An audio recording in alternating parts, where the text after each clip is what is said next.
بسم اللہ الرحمن الرحیم۔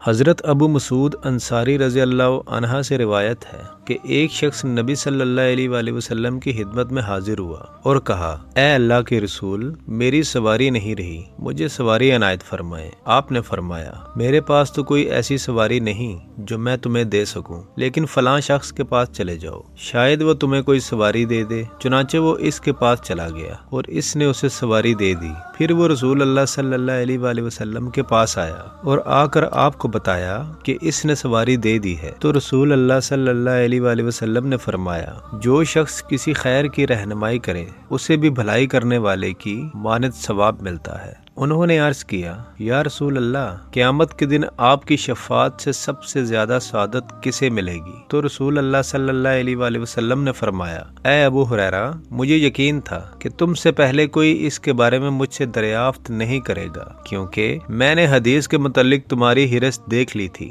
سنو، قیامت میں سب سے زیادہ فیضیاب میری شفاعت سے وہ شخص ہوگا جو سچے دل سے یا سچے جی سے لا الہ الا اللہ کہے گا۔ سبحان اللہ۔